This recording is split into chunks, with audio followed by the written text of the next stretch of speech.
जगदल के बांस बागान से 3 देसी बम बरामद। जगदल थाना अंतर्गत मुंशीपाड़ा इलाके के बांस बागान से रविवार 3 देसी बम बरामद हुई।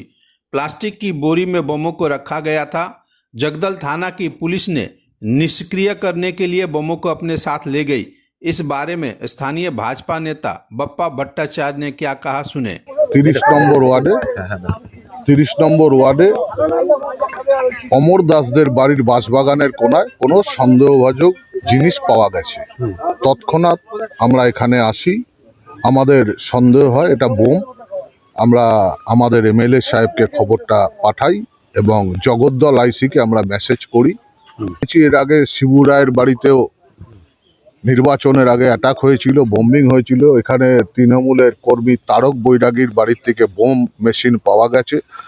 এই সংলগ্ন 35 ওয়ার্ডের যারা রিকভার হয়েছে, অ্যারেস্ট হয়েছে, তাদের কাছ থেকে অনেক আগ্নেয়াস্ত্র উদ্ধার হয়েছে। তৃণমূলের যে সমস্ত ওয়ার্ডের লিডাররা এই অঞ্চলে নেতৃত্ব দিত, তারা কিছু দুষ্কৃতকারী হাড়মাত পুষে রেখেছিল। তারাই এ সমস্ত কাজকর্ম করছে। আজকে দেখছে সরকার ভালো কাজ করছে, মানুষকে ভয়ভীত করার জন্য এ সমস্ত বোম কারুর বাড়িতে রেখে যাচ্ছে, মানুষকে আতঙ্কিত করার চেষ্টা করছে। আমরা সজাগ দৃষ্টি রাখছি, প্রশাসন সঠিক কাজ করছে।